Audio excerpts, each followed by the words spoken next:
The rain had already soaked through Daniel Harper's coat by the time he reached the entrance of the Grand Bellamy Hotel, but he barely noticed.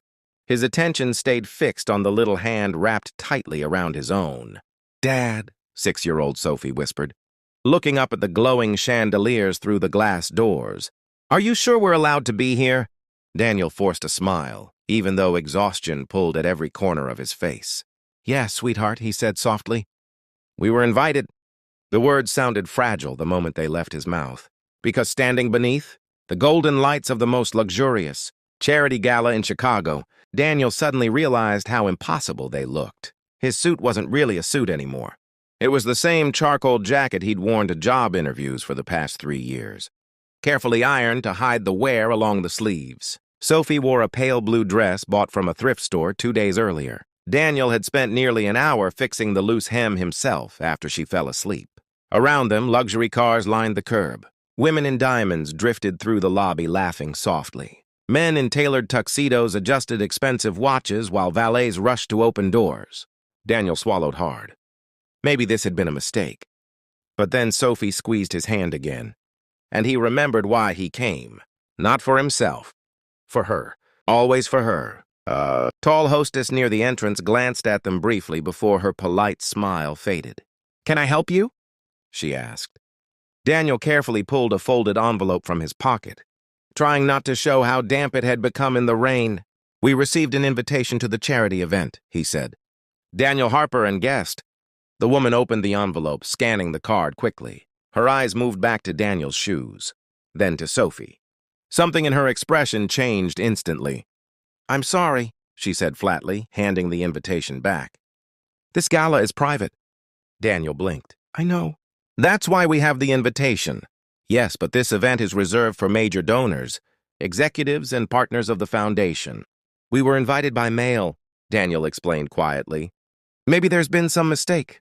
The hostess gave the kind of smile people use when they want someone to disappear without causing a scene. "I'm sure there has." Sophie lowered her head immediately. Daniel felt it like a knife to the chest. He knew that look. The look children get when they realize adults are embarrassed of them. "We can leave," he said quickly, crouching beside his daughter. "It's okay." But before they could turn away, another voice cut through the lobby. "What exactly seems to be the problem here?" The room shifted almost instantly. People straightened. Staff moved faster. A path seemed to open automatically through the crowd. The man approaching them looked to be in his early 50s, silver-haired, confident, wearing a perfectly tailored black tuxedo. Conversations nearby lowered to whispers the moment he appeared. Sophie looked up curiously. The hostess nearly panicked. "Mr. Calloway," she stammered. "I was just handling—" But the man wasn't listening anymore, because the second his eyes landed on Daniel, everything about him changed. Shock, disbelief, then something deeper, something emotional. "Danny?" he whispered. Daniel froze. He hadn't heard that nickname in almost 20 years. The CEO stepped closer slowly, staring like he'd seen a ghost. "My God," he breathed. "It's really you." Daniel's heart pounded. "Michael?" Several guests gasped quietly, because everyone in Chicago knew who Michael Calloway was. CEO of Calloway Technologies, billionaire philanthropist, one of the most influential businessmen in America. And apparently, the man standing in front of him like none of that mattered. Michael suddenly laughed once, shaking his head in disbelief before pulling Daniel into a tight hug. "You disappeared," he said roughly. "I've been trying to find you for years." The entire lobby went silent. The hostess looked horrified. Daniel stepped back awkwardly. "I didn't know you'd be here tonight." "This is my event," Michael replied. Daniel stared blankly. Sophie tugged lightly at her father's sleeve. "Dad, you know the rich guy?" For the first time that evening, Daniel laughed, and Michael smiled immediately at the little girl. "You must be Sophie." She nodded shyly. Michael crouched slightly.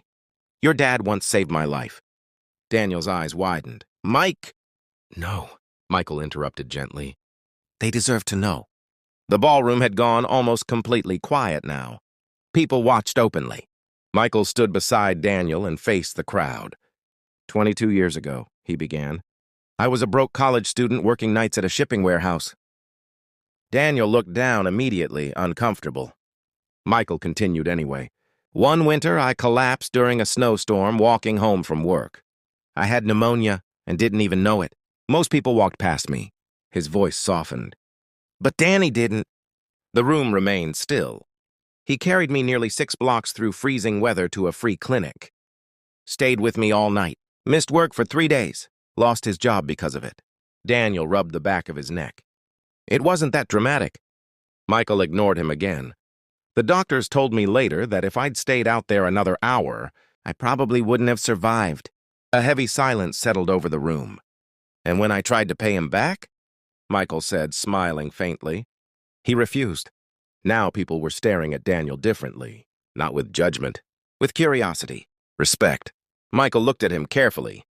You changed my life, Danny. Daniel shifted uncomfortably beneath dozens of eyes. It was a long time ago. Not for me. For a moment, neither man spoke. Then Michael noticed the tiredness in Daniel's face, the kind that doesn't come from one bad day but years of carrying too much alone. What happened to you? He asked quietly. Daniel hesitated, but Sophie answered first. Mom died.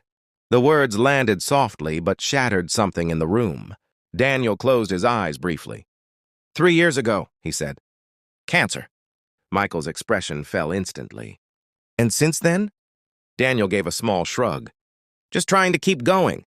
He didn't mention the medical debt, or losing the house, or driving deliveries at night after construction jobs during the day. He didn't mention skipping meals sometimes so Sophie could have enough. Pride had kept him silent for years, but Michael seemed to understand anyway. Because some people recognize suffering immediately, especially when they've once been saved by kindness themselves. Without another word, Michael reached for Sophie's hand. Well, he said warmly, I think the two of you belong inside more than anyone here. And just like that, everything changed. The same staff who had doubted them now rushed forward, apologizing. The hostess looked pale with embarrassment. But Daniel didn't humiliate her, didn't raise his voice, didn't seek revenge, because life had already taught him how painful judgment could feel. Instead, he simply said, it's okay. And somehow, that made several people nearby lower their eyes in shame. Inside the ballroom, Sophie stared at the sparkling lights in complete wonder. Huge crystal chandeliers shimmered overhead. An orchestra played softly near the stage. Servers carried trays of desserts that looked too beautiful to eat. But Sophie's attention stayed fixed on something else entirely. A small chocolate cupcake near the dessert table. Daniel noticed immediately. Go ahead, he whispered. Her eyes widened. Really? He nodded. She grabbed the cupcake carefully like it was treasure. Michael watched quietly from beside them. You know, he said softly, most people in this room have more money than they could spend in 10 lifetimes. Daniel gave a tired smile. Yeah, but very few of them would have done what you did for me back then. Daniel looked toward Sophie. I wasn't trying to be a hero. That's exactly why you are one. An hour later, Michael stepped onto the stage to give his annual speech. The ballroom quieted instantly. But instead of discussing business or donations, he looked directly at Daniel seated near the back beside Sophie. Tonight, Michael said, I was reminded of something important. The giant screens behind him glowed softly. Success means nothing if you forget humanity. The room stayed silent. There was a time in my life when I had nothing. No connections, no money, no future. And one person chose to help me anyway. Daniel immediately looked down again. Michael smiled faintly. He didn't help because he wanted recognition. He helped because someone was suffering. Several guests began clapping softly already. But here's the part people don't know, Michael continued. Everything I built afterward became possible because I survived that night. Now even the wealthiest people in the room were listening carefully. So tonight, Michael said, voice thickening slightly, I'd like to repay a debt that can never truly be repaid. Daniel frowned slightly. Michael looked toward him. Tomorrow morning, Daniel Harper will become Director of Community Outreach for the Callaway Foundation. The entire ballroom erupted. Daniel stared in shock. What? It comes with a salary, full benefits, and a housing allowance, Michael added calmly. Sophie nearly dropped her cupcake. Dad? Daniel stood immediately. Mike, I can't. Yes, you can. Michael interrupted firmly. Because the foundation needs someone who actually understands people. Daniel's eyes filled before he could stop them.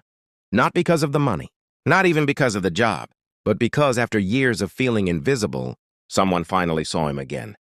The applause grew louder.